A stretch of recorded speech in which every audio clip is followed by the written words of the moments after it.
कैसे हो इंडिया वालों। नमस्कार, सत श्री अकाल और आदाब। स्वागत है आपका मेरे YouTube चैनल पर जिसका नाम है अचानक प्लान्स। पिछले एपिसोड में आप लोगों ने देखा ही होगा कि हमने बद्रीनाथ धाम के दर्शन एकदम बढ़िया तरीके से कर लिए हैं। इसी प्रकार अपनी 4 धाम यात्रा 2020 संपन्न हो चुकी है। सच में दोस्तों, जिंदगी में कभी सोचा नहीं था कि 4 धाम यात्रा इतनी कम उम्र में कर पाऊंगा, लेकिन अभी कर लिया है तो बहुत बढ़िया लग रहा है। तो वापसी की जर्नी में अपना पहला हॉल्ट होने वाला है ऋषिकेश में। तो हौले हौले बैक टू पवेलियन वाली जर्नी शुरू करते हैं और स्लोली वादियों का मजा लेते हुए नीचे उतरते हैं। अगर अचानक प्लान्स पर आपकी ये पहली विजिट है तो जाइए चैनल पर और बाकी के सारे व्लॉग्स देखिए और देखकर बताइए कि आपको ये journey centre of India Nagpur till Uttarakhand कैसे लगी। और आप भी अपने दोस्तों के साथ ये ट्रिप प्लान कीजिए और मुझे बताइए आपको कैसे लगा।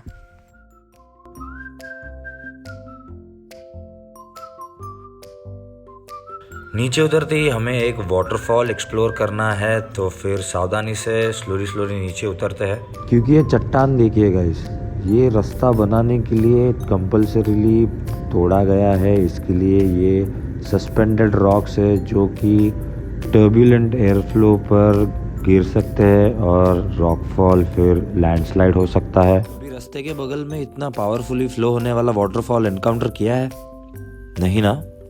आइए देवभूमि उत्तराखंड में हम ये भी एक्सप्लोर कर लेते हैं। सो दिस इज शिडी waterfall. This waterfall is so amazing.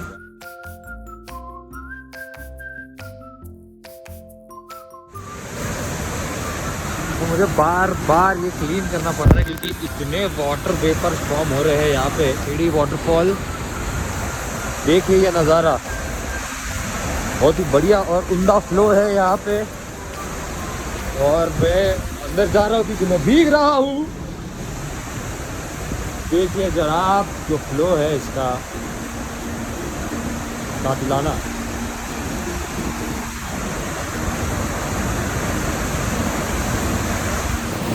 Khedi waterfall basically एक हिस्सा है मनेरी हाइड्रो इलेक्ट्रिक डैम प्रोजेक्ट का।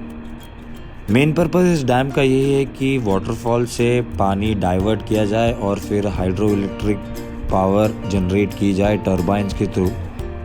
और ये बहुत ही सुंदर और सटीक उपाय है हाइड्रो इलेक्ट्रिसिटी जनरेट करने के लिए पहाड़ों में, क्योंकि पहाड़ माने झरने, झरने माने पानी। पानी को अक्यूमुलेट किया जा सकता है डैम पर और उसका फिर अक्यूट यूटिलाइजेशन किया जा सकता है हाइड्रो इलेक्ट्रिक पावर जनरेट करने के लिए, जो कि उत्तराखंड स्टेट ने बहुत ही उम्दा तरीके से करके दिखाया है। So hats off to Uttarakhand state. और इसी तरह पहुंच चुके हैं फाइनली ऋषिकेश में। पहाड़ों से उतरकर वापस नॉर्मल सी लेवल पे आके बहुत ही बढ़िया लग रहा है। ऋषिकेश में हमने विजिट किया था राधा कृष्ण मंदिर आनंद धाम में, जहाँ पर हनुमान जी की ये एक भव्य मूर्ति थी वहाँ पे, जो कि बहुत ही आई कैचिंग और प्लीजिंग मूर्ति थी हनुमान जी की। दर्शन के बाद हम पहुंचे उत्तराखंड के एक हैंडीक्राफ्ट स्टोर में। गुड मॉर्निंग गाइस, अभी हम लोग पहुंच चुके हैं ऋषिकेश उत्तराखंड में। और यहाँ पे गवर्नमेंट ऑफ उत्तराखंड की तरफ से एक स्टोर है यहाँ पे, जो यहाँ के अमूल्य स्टोन्स, जेम्स और धातुओं से ये एसेसरीज बनाते हैं ये लोग। जो just have a look, specially सारी लेडीज़, क्योंकि उनको बहुत सारा शौक होता है इन सब चीज़ों का। Apart from several accessories you can also find out different types of rudraksha like 2 faces 3 faces रुद्राक्ष।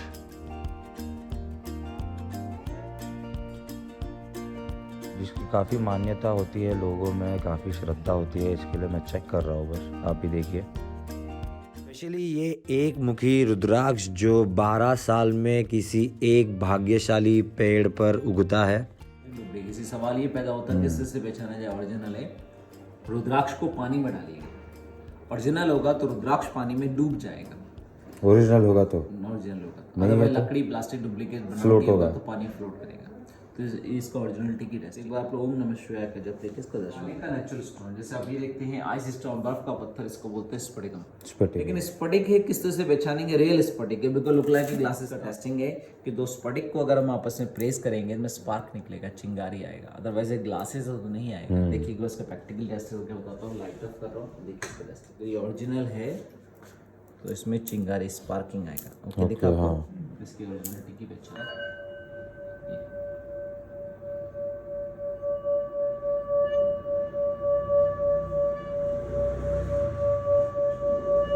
तो इसी तरह दोस्तों कुछ इंडियन कल्चरल इन्फॉर्मेशन लेकर हम आगे बढ़े लक्ष्मण झूले पर। तो मेरे प्यारे भाइयों और बहनों, तीर्थ नगरी ऋषिकेश आगमन पर आपका हार्दिक स्वागत है। और हम हैं अभी लक्ष्मण झूले पर, जो कि गंगा नदी के ऊपर स्थित है। हमने जिस तरफ से एंट्री किया है वो है तपोवन, टेहरी, गढ़वाल डिस्ट्रिक्ट रीजन से, और लक्ष्मण झूले के उस तरफ है जोंग, जो कि पौरी गढ़वाल डिस्ट्रिक्ट का एरिया है। तो इसी प्रकार इन दो प्लेसेस को जॉइन करने के लिए लक्ष्मण झूला बनाया गया था 1929 में। ये वही प्लेस है जहाँ पे गंगा नदी पर्वत की ऊंचाई से नीचे उतरकर नॉर्मल सी लेवल पे आके स्टेबलाइज हो जाती है। लक्ष्मण झूले का कंस्ट्रक्शन 19th सेंचुरी में 1929 में हुआ था, और तब से लेकर अब तक तो ये एकदम फिट और फाइन लग रहा है। वैसे काफ़ी पीसफुल और रिफ्रेशिंग एक्सपीरियंस था लक्ष्मण झूला ऋषिकेश में। #good vibes only। इसी तरह लक्ष्मण झूले पर कुछ वक्त स्पेंड करके हम लोग आगे बढ़े, और फिर ब्रेकफास्ट करके ऋषिकेश से हम लोग आगे बढ़े हरिद्वार के लिए, जो कि 50 to 52 किलोमीटर्स का डिस्टेंस है। तो मेरे प्यारे मित्रों, अभी हम पहुँचे हैं हर की पौड़ी हरिद्वार में। यही वो घाट है जहाँ पे दुनिया की फेमस गंगा आरती होती है शाम के समय में। शाम तक रुक तो नहीं पाएंगे, लेकिन अभी यहाँ पे है तो इस घाट का आनंद लेंगे।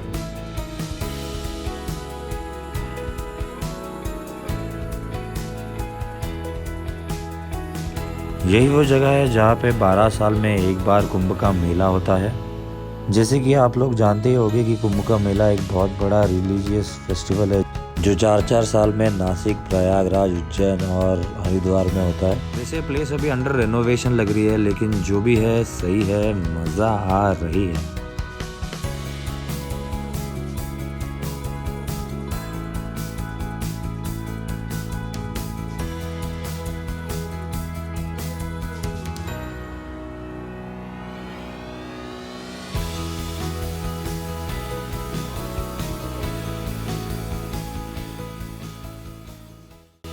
स्वागत करता हूँ मैं आपका ब्रह्म कुंड हर की पौड़ी हरिद्वार में, जो कि मंदिरों का शहर माना जाता है। अब ऐसे लग रहा है कि कोविड के बाद स्लोली सब कुछ नॉर्मलाइज होना चालू हो गया है, और यकीन नहीं हो रहा, सच में ऐसे लग रहा है कि अभी भी कुंभ के मेले में ही आया हो।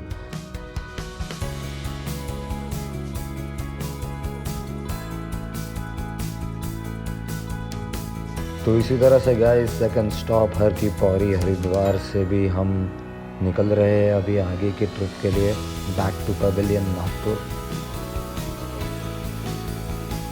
बहुत ही बढ़िया लग रहा है गंगा घाट के किनारे इस हर की पौड़ी हरिद्वार में।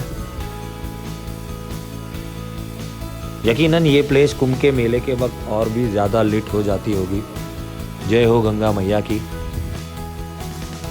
तो बजे है दोपहर के 3 और ठंडा जूस पीने का मन कर रहा है यहाँ पे इस गर्मी में।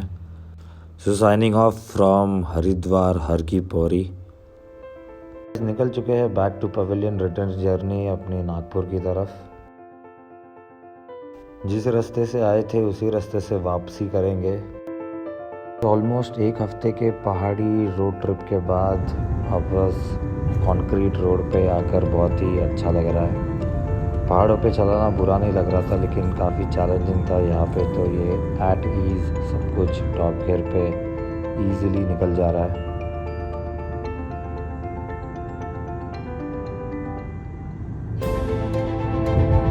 और ये शानदार शाम के नज़ारे हैं गुरुग्राम के, जो कि दिल्ली से कुछ ही किलोमीटर के दूरी पर है। गुरुग्राम, ग्रेटर नोएडा, ये भी सारे कमर्शियल सिटीज़ है जो अभी अब ग्रोइंग है दिल्ली के नेबरहुड में। शाम के बज चुके हैं 7 और अभी हम लोग नागपुर की तरफ राइड कर ही रहे हैं। डिस्टेंस बता रहा है यहाँ से 850 किलोमीटर, जो कि रास्ता होने वाला है 15 से 16 घंटे का। तो आज के नाइट शिफ्ट रोस्टर पे लग चुके हैं, कल सुबह मिलेंगे नागपुर में।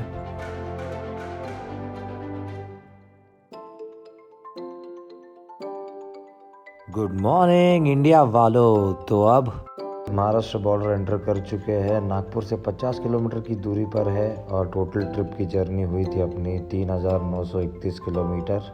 वो कहते हैं ना, जो होता है अच्छे के लिए ही होता है। सच कहते हैं, क्योंकि फ्रैंकली स्पीकिंग मैंने ये 4 धाम 2020 बिल्कुल भी प्लान नहीं करी थी। लोग अक्सर कहते हैं कि इन चीज़ों में फेथ बहुत मैटर करती है, कि उसका जब बुलावा आता है तभी वहाँ जाना नसीब में होता है। ये बात भी बिल्कुल सही है, क्योंकि सोचा नहीं था 2020 में पोस्ट लॉकडाउन ये यात्रा कर पाऊंगा, पर अभी after completing this wonderful road trip from centre of India Nagpur to Kedarnath Uttarakhand बहुत ही अच्छा लग रहा है। Moreover thanks to all the people जिन्होंने चैनल को सब्सक्राइब करके मुझे मोटिवेट किया है। सो दिल से मैं उन सभी का धन्यवाद करता हूँ। थैंक यू सो मच दोस्तों। ये व्लॉग्स अगर आपको पसंद आए होंगे तो डेफिनेटली शेयर कीजिए अपने फ्रेंड्स और फैमिली में। उन्हें भी अचानक प्लान्स को सब्सक्राइब करने कहिए, ताकि अपना प्यार और बढ़ता ही रहे। तो मिलते हैं नेक्स्ट टाइम अगले व्लॉग पर। तब तक टेक केयर, गुड नाइट, शब्बा खैर। मैं हूँ आपका दोस्त अमेय और आप देख रहे थे अचानक प्लान्स।